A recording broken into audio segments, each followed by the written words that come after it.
para iniciar essa palestra, convidamos a senhora Miguelina Vecchio para dar início à sua palestra. Boa noite a todas, a todos. Eu sou um mulherão, Roselina. Se não por tudo isso que eu faço, também por causa dos meus quase 100 quilos e 1,70 m. Mas eu queria começar exatamente, mulheres, com a língua portuguesa. Não sei se vocês repararam quando o locutor que estava aqui falou e disse a todos, boa noite a todos. Na língua portuguesa, a nossa língua é extremamente machista, né? Extremamente. O plural, se tiver um homem e 1 milhão de mulheres, o plural é masculino. Todos. Por que não pode ser quando tem mais mulher todas e quando tem mais homem todos, né? O que é um homem vagabundo? Um homem que não trabalha. Uma mulher vagabunda é uma mulher que não trabalha? Então, a gente nunca para pensar nisso, né? As coisas vão passando e eu reparo que a gente nem se esforça para mudar essa realidade.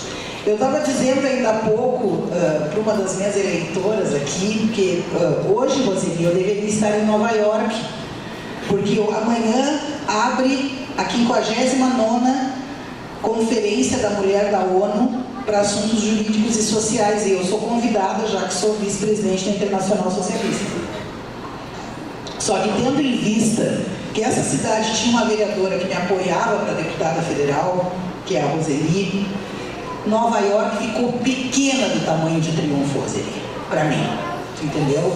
Não tinha nada que me levasse a Nova York e não me trouxesse a Triunfo, porque eu tenho essa dívida contigo e com cada mulher que votou em mim aqui.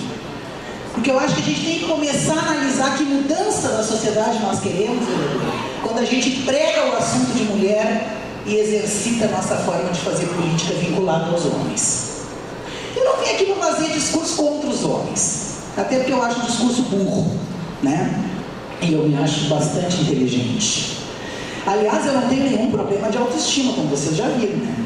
A maioria das mulheres acordam de manhã, olha para o espelho e enxerga um dragão na frente do espelho. Eu enxergo a Sharon Stone.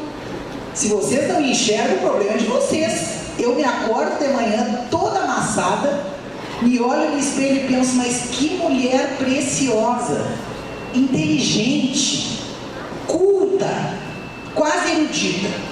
Porque eu leio muito, e certamente não é o tititi nem a caras que está emburrecendo as pessoas. Eu não vejo programa que só mata, porque a televisão brasileira é uma das piores do mundo. Vocês podem ter certeza, é o festival da bunda e da teta. Não tem conteúdo. E quem está dizendo isso para vocês é alguém que conhece mais da metade desse planeta. Eu já fui 5 vezes à China, 5 vezes ao Laos, 10 vezes ao Camboja. Eu conheço a Europa como a palma da mão, até por força do cargo que eu ocupo internacional, e eu não conheço nenhum país onde a televisão seja esse festival de bunda e teta que é no Brasil. A gente fala de crianças erotizadas, mas as crianças estão dançando a boquinha da garrafa com 3 anos de idade, a mãe e o pai estão batendo palma, com 10 elas estão parindo. E nós achamos ruim, mas se nós estamos achando boa a erotização delas, como é que a gente quer que elas se preservem olhando o Mickey? Eu penso que eu, na fase de adolescente, beirava o retardo. Eu acreditava até que existia o coito interrompido. Aliás, eu tenho um filho do coito interrompido. Hoje, com 9 anos de idade, elas sabem como é que é uma gestação e ainda assim ficam grávidas. Porque elas acham que trocar o pai repressor pelo marido, que será o agressor, é um baita negócio. E dá para todo mundo mostrar que eu sou independente. Eu fazia tanta palestra em escola, agora não tenho mais tempo. Uma vez uma professora me convidou, tem alguma professora aqui? Coitadas, baixem a mão. Esse não é um estado bom para vocês viverem, viu? Um estado em que não reconhece a missão de alguém, que se esforça para tornar os outros menos medíocres, é uma coisa triste. Sabe que meu pai queria que eu fosse professora? Ele insistia com isso, porque eu sou bacharel e não sou licenciada. E eu pensava, eu mereço os filhos mal educados de vocês? As crianças não têm limite. Aí apareceu o tal de conselho tutelar. Tem algum conselheiro tutelar aqui, esse vai me odiar pro resto da vida, se tiver. Não vieram. Garanto que souberam que eu vim e não vieram. nenhuma estrutura de Estado mais ineficiente, incompetente e sem propósito do que essa. E só é assim porque é para filho de pobre. Se fosse para filho de rico, teria que ser psicólogo, assistente social ou algum curso superior. Como é para filho de pobre, serve qualquer um. E aí as crianças agora ameaçam os pais e as mães do conselho tutelar. Se tu me der uma chinelada, eu vou no conselho tutelar. Que beleza de estrutura, né? No tempo que a gente levava uma chinelada, a gente não estava como estamos hoje. A minha avó tinha uma tese que pé de choque era uma massa pinto. E é verdade, é melhor uma palmada da mãe do que o colo do traficante. Só que a gente acha que ele só tem que ter direitos, responsabilidade não tem que ter. Nós vivemos numa sociedade onde direito e responsabilidade vivem juntas. E ainda que algumas de nós não se sintam em condições de suprir essa lacuna que o Estado deixa, porque a televisão é uma porcaria. A música tem uma que é assim, eu vou representar para vocês. Eu sou cachorra, sou confirmada. Eu não conheço nenhuma sociedade onde alguém que seja chamada de cadela goste de ser. Só a nossa. Que é tão frágil que ser cadela e ser cachorra é ser confirmada. É baita negócio. O corpo, olhem para mim. Nós vivemos numa sociedade que exige que tu sejas magra, loira, que tu tenha os olhos azuis. Olhem para mim, eu sou a expressão do fracasso. Gorda, crespa. Agora eu desafio qualquer linda aqui a me deixar 5 minutos com o marido dela.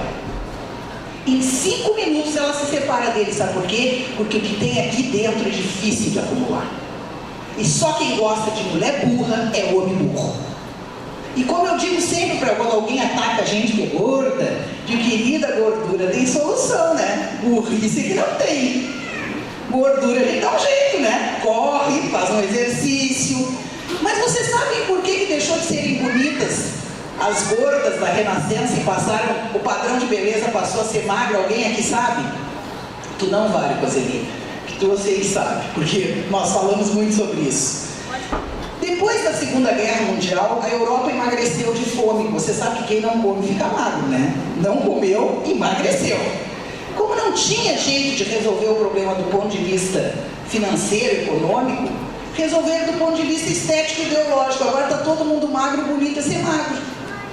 E aí aquelas gordas do Renoir, para trazer aqui para a América Latina, aqui do Botero, que é colombiano, deixaram de ser uma referência, era sinônimo, assim como já foi status casar o filho com a professora, era status casar o filho com uma mulher gorda, que mostrasse que a família tinha uma certa estrutura. Hoje nós trabalhamos uma perspectiva de beleza onde nós não temos nem correspondência histórica. Gente, os nossos peitos, os meus, já olharam para o horizonte. Atualmente estão olhando para a China. Onde todo mundo vai cair. Tu ri, querida, com a tua idade eu também ria, mas com a minha a gente já não ri tanto, entendeu? Mas por que eu estou dizendo isso? Porque é um padrão de beleza. Qual de nós acorda de manhã, olha para o marido pançudo, vereador, e diz assim, mas essa tua pança está horrível, hein? Nenhuma, né? Mas o nosso marido nunca nos deixa esquecer que as gorduras que nós temos hoje, quando ele casou, a gente não tinha. Quem permite isso? Peguem os livros escolares. Eu era presidente do Conselho Estadual dos Direitos da Mulher aqui do Estado, quando o Fortunati foi secretário de Educação. Eu abri um livro e estava escrito assim: papai foi trabalhar, mamãe está em casa. Então o que a mãe faz não é trabalho. E não é, né? Se fosse trabalho, ela se aposentaria, né? Ela tem que mentir que ela é costureira, lavadeira, porque vocês conhecem a aposentadoria da dona de casa? Ela não existe, né? Até uma deputada federal do Partido dos Trabalhadores tentou fazer, a Luci Schuinag de Santa Catarina, e alegaram que não podiam aprovar porque ia quebrar a Previdência. Até parece que ela não está quebrada, né? E não foi por culpa das mulheres. As mulheres não se aposentam porque juridicamente o Estado brasileiro não considera o trabalho interno dentro de casa. Senão ela se aposentaria. Se considerasse trabalho, ela se aposentaria, concordam? É porque não considera. Aliás, este trabalho é um trabalho que só é visto quando não é feito. Vocês conhecem algum marido que acorda de manhã e faz assim, ó: meu Deus, que pia limpa! Mas que linda essa cama esticada, vocês conhecem esse marido? Não, porque ele não existe, né? Agora experimentem passar uma semana sem fazer nada disso para vocês verem o que acontece. Casei com essa porca, minha mãe era um capricho, aquela velha chata, mãe dele, entendeu? Porque normalmente a sogra é uma coisa horrível, é uma cobra que larga dentro da vida da gente, né? Algumas se salvam, como toda exceção, óbvio, só confirma a regra. Mas ele só nos ofende. A primeira briga do casal, primeiro ano de namoro, minha pombinha, na primeira briga, sua vaca, o bicho cresce. Eles nos ofendem sempre com a nossa forma física, né? Porque nós não somos o padrão da Gisele Beauty, que eles gostariam, e querem nos exibir como um troféu. Os vereadores estão ficando com uma cara tão feia para mim, vocês não querem saber. Quando terminar, eu vou apanhar. Estou brincando. Até porque eles vão entender no final desse processo que a maioria dessas coisas que eu estou dizendo, nenhuma é dita por homem. Todas são ditas por mulher. Quando uma mulher apanha, e um de vocês sabe, normalmente vocês fazem essa fala aqui: que covarde bateu na mulher. Quando uma mulher apanha e outra vai comentar, ela diz: também apanha e continua casada porque gosta de apanhar. Não é assim? Normalmente, assim, as mulheres são cruéis quando vão avaliar a outra.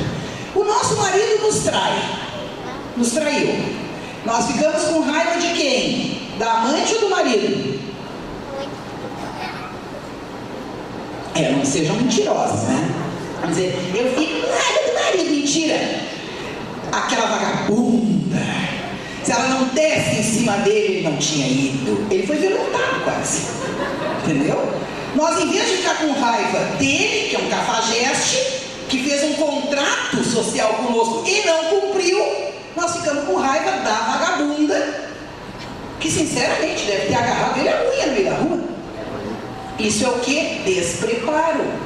Isso se chama despreparo. É o nosso despreparo para a convivência social. Gente, o primeiro grupo social do ser humano é a família. Olha como é que nós nos relacionamos com a família. A família foi se deteriorando. Aliás, o próprio termo família, não vim aqui da aula de sociologia, mas enfim, você sabe que a socióloga sempre quer tomar conta do assunto, né? Tudo bom, minha flor? Aí, o que acontece? A família, até a reforma do Código Civil, não existia família se não estivesse a figura masculina. A família monoparental, ela não existia. Família era pai, mãe e filho. Se não tiver o homem, não é família. Eu não sei o que era, entendeu? Família não é. A família de dois iguais, que nós vivemos numa sociedade que é 100% hipócrita. Me ajuda a tirar esse casaco, eu estou com calor, por favor. Homem melhor, né? Já que é uma cena que eu vou fazer, mentira, coitado do homem. Tem o homem cabelo vermelho, eu adoro deixar os homens incomodar. Mas voltando, não é só a questão de homem e mulher. Quando nós vemos dois homens se beijando, o que a gente diz? Sem vergonha, né? Aquele sem vergonha. Quando nós vemos duas mulheres, o que a gente diz? Que nojento. Por quê? Porque quando a gente vai fazer a crítica sobre a mulher, a nossa crítica é moral. Diferente da crítica que a gente faz ao homem. O peso emocional da crítica à mulher, ele é moral. Portanto, a gente faz sempre para o campo do afeto, né? Que nojo. Quando o homem, sem vergonha. A gente não faz a mesma crítica para os dois. Há bem pouco tempo as pessoas moravam juntas uma vida inteira e quando um dos dois morria, no caso dos casais iguais, a família do outro ficava com tudo. Porque tu não reconhecia o direito à união estável. Essa coisa é meio complexa quando a gente tem pouco tempo para falar, né? Eu precisaria de 2 horas, como eu só tenho 20 minutos, já devo ter gasto 10, eu não vou conseguir chegar onde eu gostaria. Estão cansadas? Maravilha, gente educada, uma beleza, né? Então, assim, por que eu quero dizer isso? Que nós temos uma sociedade heterossexual que não reconhece o direito dos iguais, que se apropriam do direito de viver como igual para ser feliz. Nós somos uma sociedade que se vê jovem. Ela desconhece a terceira idade, ela faz o discurso da terceira idade. Isso é diferente de reconhecer direitos. Eu me lembro que a primeira vez que eu fui à China foi em 95, eu fui assistir a Ópera de Pequim. Uma ópera longa, com mais de 2 horas, bastante cansativa. E nós levantávamos e sentávamos. Levantávamos e sentávamos. E uma hora eu perguntei, pelo amor de Deus, gente, o que eu estou fazendo exercício na ópera? Por que levantam toda hora? Eu tenho que levantar junto, porque eu não sei o que está acontecendo, entendeu? Melhor que levantar também, né? Sabe que chinês é meio rigoroso. Melhor que levantar. Aí eu assim, a senhora não sabe? Cada vez que entra um ancião no teatro, nós nos levantamos em sinal de respeito. Eu digo, mas é igualzinho lá em Porto Alegre, tia. Que quando entra um velho no ônibus, sempre tem um para dizer que esse desgraçado saiu essa hora para atrapalhar o ônibus, nós queríamos lugar para sentar. Falta de cultura. Nós não temos... É verdade que a China tem milhares de anos e nós somos um bebê perto da idade da China. Mas se nós não educarmos os nossos filhos diferente, não vai mudar isso, gente. Eu botei o meu filho mais velho, que agora tem 32, quando tinha 21 de castigo. Nós estávamos lá em casa num debate e a minha mãe fez uma intervenção e ele disse, para, avó, não sei o quê. E eu achei aquilo muito ofensivo. E aí, claro, vocês devem imaginar que não foi o castigo de maneira ficar sentado no troninho, né? Lá em casa nós tínhamos um problema com a monarquia, nós tínhamos um troninho. Eu tirei a chave do carro, porque eu comprei, e o cartão de crédito. E eu disse, tu vai ficar um mês andando de ônibus, cada vez que o ônibus der um salabanco, tu vai lembrar da tua vozinha, que se não te pariu, me pariu. E sou eu que pago as contas, então tu vai andar de ônibus. Esse ônibus vai saculejar, vai ter gente fedorenta, tudo que é coisa. Tu vai sair no teu HB20, 0 km e vai pro ônibus. Olha que beleza. Para ser educado. Passada uma semana ele foi na minha mãe, fez as pazes, pediu desculpa, não estava gostando do ônibus. E aí voltou, a minha mãe ligou. Minha filha, agora tu pode relaxar o castigo, nós já nos acertamos. Eu digo, não, mãezinha, tu educou os teus filhos, esse é meu. Vai ficar de castigo até o último dia, senão eu vou ficar desmoralizada. Cada vez que eu der uma reprimenda aqui, vocês fizerem mudar de ideia, daqui a pouquinho não adianta mais eu fazer. Vai ficar de castigo, sim, sem carro e sem cartão de crédito, para entender que tem que respeitar a avó que pariu a mãe dele. Gente, foi um santo remédio. A namorada que se meter, já mandei calar a boca, né? Tu não te mexe, tu não é da família ainda. Tá? Aqui, família de italiano não vem da teu ar. Vai cuidar dos teus filhos. Esse aqui é meu pari, eduquei, criei, e eu que cuido, vai ser assim, tá acabado o assunto. E não tem democracia. A palavra democracia é para fazer qualquer coisa. Não, lá é autoritarismo mesmo. Sou eu que mando e tá acabado o assunto. Quer negociar, vamos negociar, mas tem que ter medida a negociação. Conclusão. Vocês acham que foi ruim para ele? Foi ótimo para ele. Ele tem que saber que ele vive numa sociedade que tem limites. E não é em cima da avó dele que ele tem que dispensar alguma agressividade. Ele que vai bater com a cabeça no poste, se ele quiser. Só que todo mundo acha que é ridículo uma mãe dar permitância para o filho com essa idade. Eu acho que não tem idade para educar. E esse país, que é um país que não respeita os velhos, se nós não fizermos os nossos filhos e os nossos netos, nós não mudarmos a forma como nós agimos, eles vão continuar fazendo isso. Gente, qual é o respeito que nós temos pelos negros? Nós vivemos numa sociedade, como é que vocês se definem quando o IBGE pergunta a raça de vocês? Pelo amor de Deus, se alguém disser pardo, eu tenho um ataque epilético aqui, caiu morta. Porque a próxima vez que encontrar a Dilma, Roseli, e eu trabalhei 15 anos com o marido dela, eu vou dizer para a Dilma, não é possível, o IBGE tem que tirar os pardos da lista. Gente, pardo é urso. Não existe gente parda, pelo amor de Deus. Aqui as pessoas têm problema de se definir negros. Nós somos um país negro racialmente. É a professora de sociologia que está dizendo isso para vocês. Não tem branco neste país. As pessoas querem ser brancas. Aliás, se considerar a insatisfação sexual da mulher brasileira, a gente devia comprar mais vibrador do que chapinha. Mas todo mundo só compra chapinha, né? Porque quer ser lisa de qualquer jeito. Porque se tu não for lisa, isso aí tem um pé na África. Sabe? Já não quero neto de coco. Nós somos tão racistas. Quem quer saber? Olha, o oportunismo é tão grande que é o seguinte: quanto tempo tem, Roseli? Eu estou perdida já. Deve ter acabado o tempo, né? Ninguém vai marcar o meu tempo. Olha, nós vamos passar a noite, eu quero informar vocês. Já bote o pijama que nós vamos passar a noite. Estou brincando. Estão gostando? Então vamos mais um pouquinho. Estão gostando? As caras tem umas assim com uma cara que ainda não sabe ver. No final vão gostar. Gente, por que eu estou abordando esse tipo de coisa? Nós passamos todo o tempo querendo ser alguém que nós efetivamente não seremos. A nossa juventude, ela é estúpida, porque ela se apropria de coisas que são extremamente vulneráveis, que ali na frente vai acabar. Eu vou contar para vocês que eu casei com um professor de educação física. Meu primeiro marido era professor de educação física. Não casem com um professor de educação física, viu? Não existe ninguém mais chato no planeta.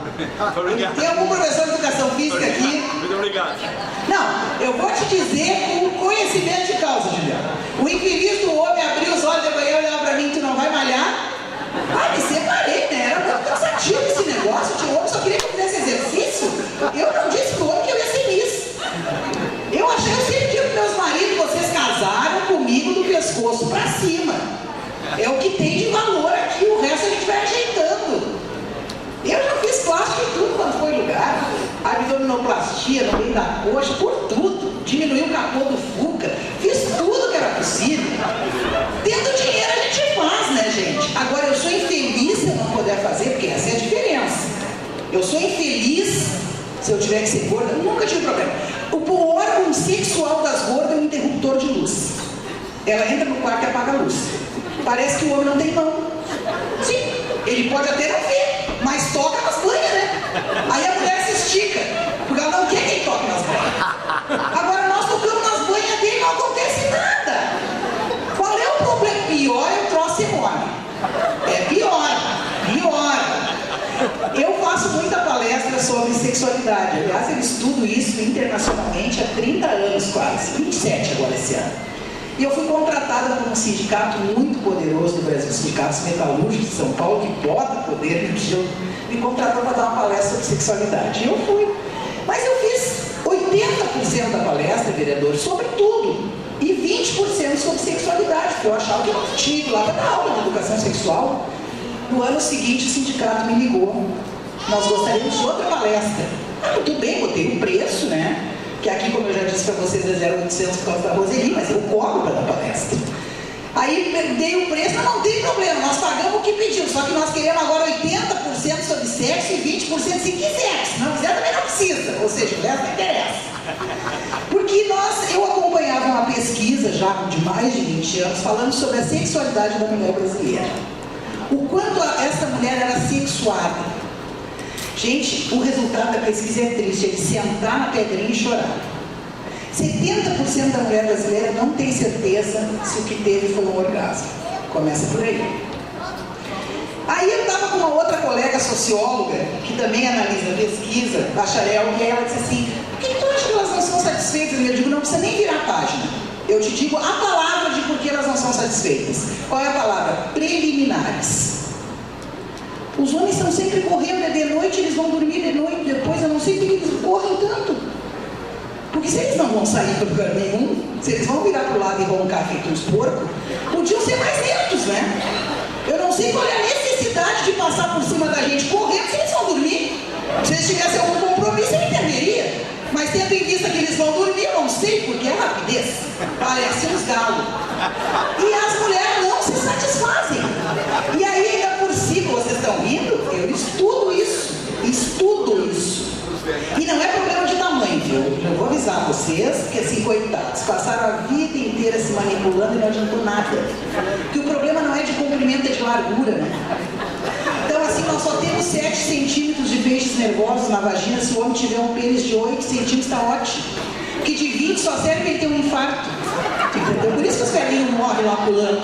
Entendeu? E aí, essa parte é a parte boa, que elas riem muito, se distraem, sabe? Mas é verdade. O meu marido segundo, que eu me separei daquele mala que só queria fazer esse exercício, né? Porque diferente da ampla maioria das mulheres, que não se separam. Você sabe que as ricas e as pobres não se separam pela mesma palavra, né, vereador? A palavra é patrimônio. Uma é por excesso e outra é por ausência. Uma não pode dividir o barraco e a outra não quer dividir a mansão. Então elas não se separam pelo mesmo motivo.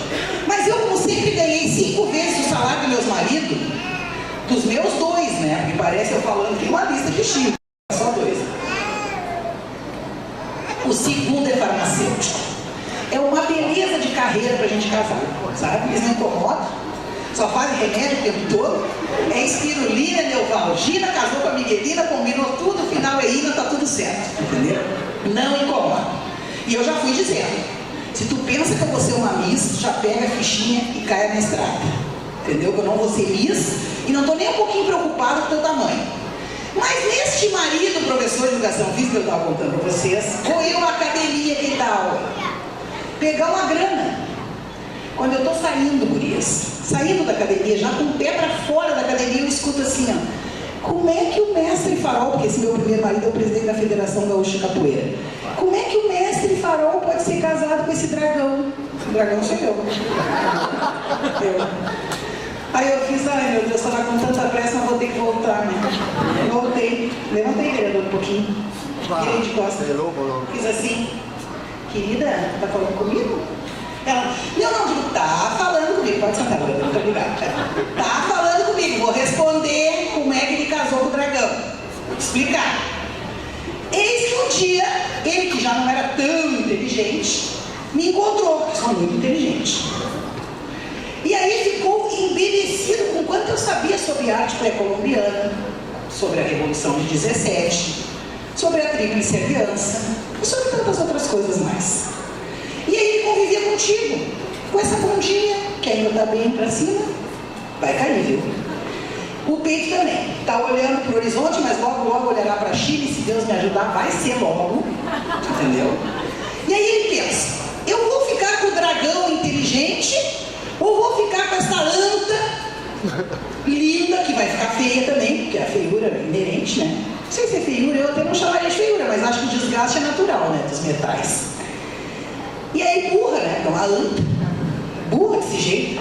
Agora eu pergunto para vocês, por que uma mulher tem que atacar a outra, que não fez nada para ela, simplesmente porque ela queria dormir com ele? Que dormisse, né? Depois lava bem, tudo bem. Agora, ela precisa me chamar de dragão publicamente porque ela quer ter um caso com meu marido? Mas que coisa ridícula. Aí eu disse para ela, querida, eu nem vou perguntar se tu leu os intelectuais e a formação da cultura do Antônio Gramsci, fundador do Partido Comunista Italiano, porque eu duvido que tu saiba me explicar uma única mãe do gibi do Walt Disney. Ela ficou me olhando assim, o dono da academia estava grudado na parede. Ela assim, eu não respirava, acho que ele estava tentando fazer um exercício, entendeu? E aí eu disse, me digam, me apresentem uma mãe do gibi do Walt Disney. Eu fiz uma análise com o Ministério da Justiça sobre a deformação do grupo sociológico, o primeiro grupo social que é a família, no gibi do Walt Disney. A Lalá e Lelé e Lili não tem mãe, concordam? O Guinho, Zezinho e Luizinho também não tem mãe. Quem é o filho ou a filha da vovó Donalda, que será a mãe ou o pai do Pato Donald, do tio Patinhas e de toda a ramificação dos patos? Porque para existir uma avó, deve existir uma filha, né? Não existe. A única mãe do gibi do Walt Disney é a mãe dos irmãos Metralha. Lembram? Que todas as fugas que ela organizava no final dava errado. Vocês sabem por quê? Porque o Walt Disney foi abandonado pela mãe. Então a figura materna é uma figura bandida e incompetente. Porque toda a fuga que ela organiza não dá certo. No final do quadrinho eles são presos de novo. Aí quando eu terminei isso, eu disse para ela, bem querida, agora já gastei muito meu tempo contigo, viu? Agora eu vou me embora que eu tenho que levar o filho do teu sonho para um aniversário. Fui-me embora, estou na academia e disse, Miguelina, isso foi um massacre. Eu digo, querida, ela tem que aprender, ela não pode fazer uma coisa dessa comigo em público. Aí depois ela pediu para conversar comigo, pediu desculpas, pediu umas dicas de literatura, eu mandei ler o Pato Donald, estou brincando. Não, eu dei lá umas literaturas que eu sempre sugiro para as mulheres, alguma coisa que não fosse tão denso, para não queimar os miolos dela, mas nem tão burro que não pudesse aproveitar. Por que eu estou dizendo isso para vocês? Porque nós mulheres, e aí que eu digo que os homens dessa eles estão totalmente liberados. Gente, num partido político, vocês imaginam, eu sou a primeira mulher da história do meu partido, o PDT, a ser vice-presidente nacional, vereador. Nunca houve na história do PDT uma mulher na vice-presidência.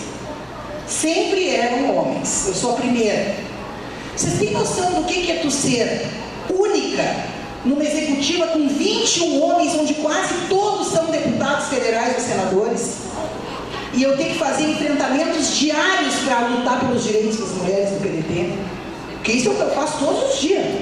Aquela leoa que botaram ali, eu mato toda uma manada todo dia. Não sei se coletivo de leão é manada, não deve ser, né? Não me lembro qual é o coletivo de leão. Mas de qualquer forma, eu mato a turma toda. Porque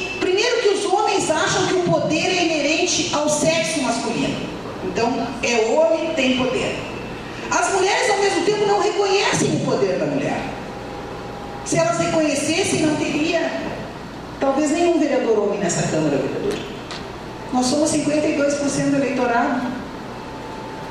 Os homens seriam minoria. Os homens são maioria porque nós olhamos o homem, ai que lindo, molhamos as calcinhas. Se um vereador diz nós fumamos, nós mordemos, nós comemos, ele é do povo. Se a vereadora disser nós fumamos, essa burra se elegeu, não sabe nem falar. Porque nós não podemos errar nada. Eles podem, porque a gente arruma um jeito de explicar que eles são do povo. Então eles podem. Então, gente, essa coisa banalizada, quando a gente fala em violência, semana retrasada eu estava num evento e eu tenho aquela medalha Tiradentes, que eu sou a única não carioca que recebia a medalha por direitos humanos da Assembleia Legislativa do Rio de Janeiro, porque eu fiz um trabalho que era a construção da igualdade na sala de aula. Enquanto a gente estava procurando convencer as feministas do nosso direito, nós perdemos de convencer a professora, teria sido bem mais eficaz, sabe? Porque a professora do jardinzinho da infância é que convence a criança, vereadora, que dar na coleguinha não é legal. A professora do jardim da infância tem tanta importância na vida da criança que ele chama ela de tia. Ele quer ter um vínculo afetivo com ela. E a gente foi procurar as feministas. A maioria do povo acha que tudo quanto é feminista é sapatão. Isso, claro, que estupidez total, porque você não sabe o que é ser feminista. Se eu pedir para alguém aqui, quem é feminista, levante a mão, por favor. Não disse. Agora levante as que são femininas. Ainda bem que também não levantaram, graças a Deus, não foi tão ruim como eu pensava. Por que eu não me defino como feminista? Certamente porque vocês não sabem o que é ser feminista. Agora, se eu disser para vocês que ser feminista é reconhecer os direitos das mulheres, achar que elas são senhoras de direitos e que podem conquistar coisas na sociedade, que devem ganhar o mesmo salário que os homens, que não podem ser vítimas de violência. Se eu disser que isso é ser feminista, se eu perguntar de novo, vocês são feministas, vocês seriam? Então o problema é de interpretação. Vocês ainda estão vinculadas ao estereótipo da feminista da década de 30, que era aquela mulher grosseira que se comportava como um homem para ser aceita por uma sociedade onde só o homem tinha sucesso. Gente, eu não tenho mais tempo, tá? Foi um prazer inenarrável, uma satisfação medonha, como dizia meu pai. Quero dizer para vocês o seguinte, vamos refletir sobre esse papel que nós queremos jogar numa sociedade onde não é o problema os homens definirem o nosso papel, é nós mesmas definirmos o nosso papel. É não aceitar a violência. Quando eu fui presidente do Conselho da Mulher, e antes eu tinha sido secretária-geral, eu me lembro de uma mulher que disse para mim que ela apanhava porque ela não conseguia acertar o horário da janta. Se ela fizesse o horário da janta certo, ela não apanhava. E a outra disse para mim que era melhor apanhar do que ser invisível. Filosofia para alguém que não tem cultura é bastante complexo. Uma mulher chegar na tua frente e dizer eu não quero ser invisível. Então eu acho que o que nós temos que fazer é começar a entender que nós fazemos um papel na sociedade que é um papel onde quase tudo que dá certo na casa é estabelecido como um vínculo com o masculino e onde tudo que não dá certo é estabelecido como um vínculo com o feminino. Se o teu filho vai bem nas notas, o pai pega o boletim e faz assim: meu filho, que beleza, é um gênio, puxou minha família. Agora, se as notas são vermelhas, olha as notas do teu filho, o que tu fica fazendo que não instrui essa criança? Se burro, tirou tudo nota vermelha, vai rodar, a culpa é nossa. Então vai da sexualidade mal resolvida, e aí só para ser engraçado, assim, para fechar com a graça, eu sou super bem resolvida, né? Eu não tenho problema no escuro, eu acendo a luz mesmo, tenho holofote lá em casa por tudo quanto é lado. Eu gosto de mim, minhas curvas. Eu acho que o homem que gosta de mulher reta é porque não sabe pilotar curvas, entendeu? Acho que nós temos que começar também a dizer para eles que eles fazem coisas que nós não gostamos. Tipo, quando eles nos namoram, eles não peidam, não arrotam, não coçam o saco. Eles casam com a gente, eles peidam, eles arrotam, eles coçam o saco, eles fazem tudo que é nojeira. E nós temos que aceitar porque eles são homens. Imagina que um dia eu estou caminhando com meu marido que tem 2 doutorados. Não caminhando na rua da praia. Daqui a pouco o Beto, eu parei, né? Eu disse, pelo amor de Deus, tu coçou o saco? Nós na frente da galeria de Lisboa. Eu disse, ó, pelo amor de Deus, né, menina? Eu não posso coçar meu saco no meio da rua, não, né? Vou te mostrar como seria eu coçando. Ele, que horror! Eu digo, exatamente como tu faz, tia. Aí chegamos em casa numa discussão, não coço o saco e tal. Fomos pro rally rola. Daqui a pouco o Beto dá um salto mortal triplo. Foi pra janela fumar um cigarro. Eu pensei que teve uma cãibra, né? Porque a pessoa para sair correndo em cima de ti deve ter tido uma cãibra. O homem nunca mais voltava. Olhei no relógio, pelado, me levantei.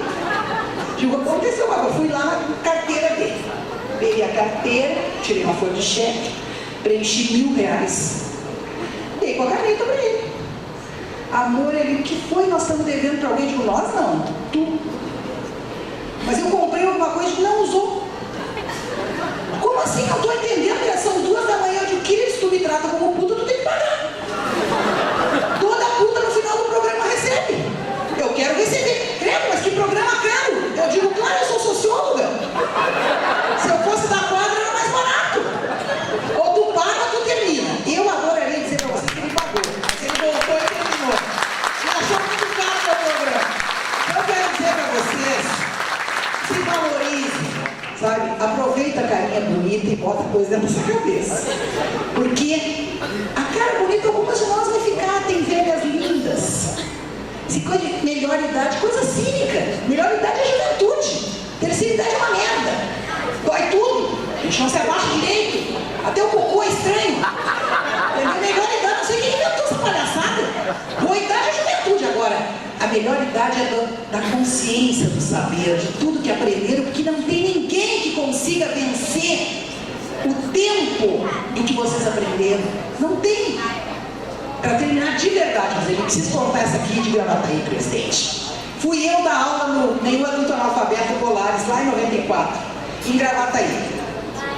Aí tinha uma velha, a minha relação com os velhos é excelente. Eu sou filha de pai velho. Quando eu nasci, meu pai tinha 56 anos. Então, vou dizer que eu fui educada para respeitar os velhos. Até hoje eu chamo a minha mãe de senhora. Nós não nos permitimos, nenhum dos 4 filhos, de dizer, por exemplo, que é. Quando ela chama, nós dizemos, senhora, mãe, o que a senhora quer? Nenhum de nós se permite, porque ela nos bota no nosso lugar. Ela está com 82 e chama a gente, grita no nosso ouvido. Os 4, todos com mestrado, com não sei o quê, quando ela chama, com a sua 4ª série, nós ficamos desse tamanho. Os 4, porque ela dá cada uma na gente. E aí, Miguelina, essa velha não quer ficar nessa aula aqui para aprender a escrever, dá um jeito na velha. Aí eu perguntei, vó, por que a senhora não quer ficar? Minha filha, para que eu preciso? Eu, quando vou pegar o ônibus, se as letras são grandes e separadas, é Gravataí. Se é junto e bem miudinha, é Cachoeirinha. Eu moro em Cachoeirinha. Pensei, bom, nem eu tinha estudado geoespacialmente a forma da palavra Cachoeirinha. Ela, como em Porto Alegre, Gravataí e Cachoeirinha saem um da frente do outro. Se ela pega o ônibus errado, ela vai para outra cidade. Então, ela estudou geoespacialmente a forma da palavra. Pensei, bom, não vai ser fácil fazer essa velha ficar aqui, porque ela é muito inteligente, entendeu? Bom, vamos para o segundo livro. E para fazer um bolo, vó, como é que a senhora lê uma receita? Ah, não lê, né, minha filha? Você sabe que eu sou analfabeta, mas está tudo aqui, ó. Se eu tenho dinheiro, é 2 ovos, que o plural não existia. Se eu não tenho, é 1 ovo só. Se eu tenho dinheiro, eu boto uma colher de manteiga. Se eu não tenho, eu boto banha. Se eu tenho dinheiro, eu boto leite. Falar nisso, já arrumou a banha, vereadora? Você sabe que eu agora estou fazendo palestra por banho e ovo, né? A coisa mais triste é a decadência de uma pessoa. Ela, quando não pode cobrar da amiga, ela cobra chuchu. Ou chuchu não foi, né? Era ovo, aipim, chá de torresmo. Eu disse para eles, vou fazer palestra de graça. Assim, arruma os ovos de galinha de casa. Voltando à palestra. A velha sabia fazer um bolo. E eu já não sei mais o que dizer para essa velha, ela vai ficar na aula, né? Eu digo, para ler um poema, vó. É a única coisa que me restava. É, minha filha, para ler um poema não vai dar, porque eu não sei ler, né? É verdade.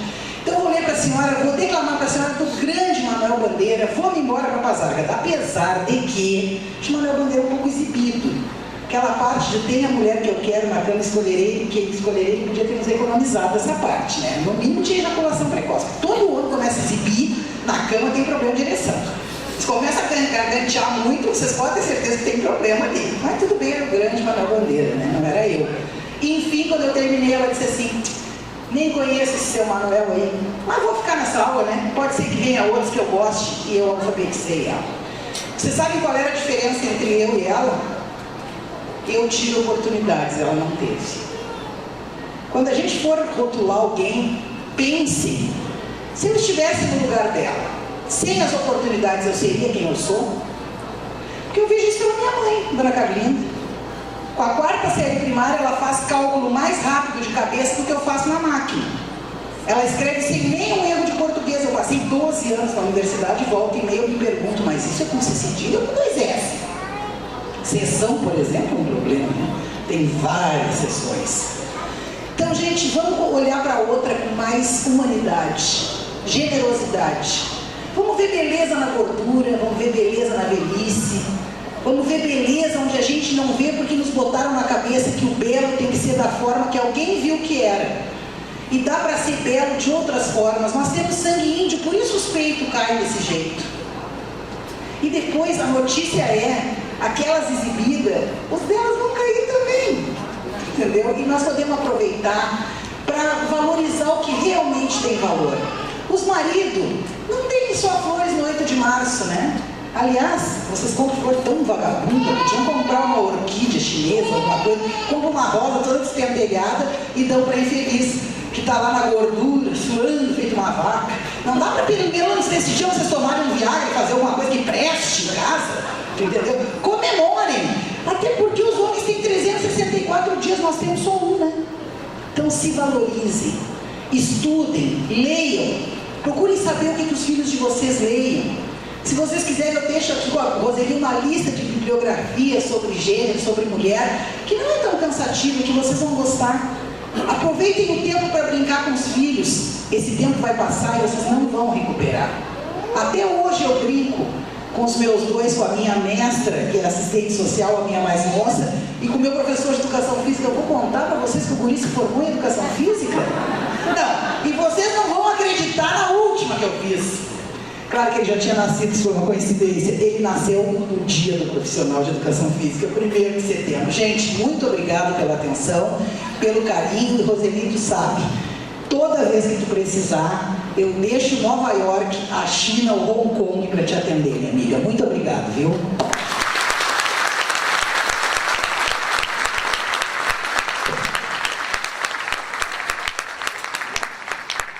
Eu só queria dar o meu testemunho aqui, que a Miguelina, na realidade, aqui hoje, ela mostrou o que ela é, sempre maravilhosa.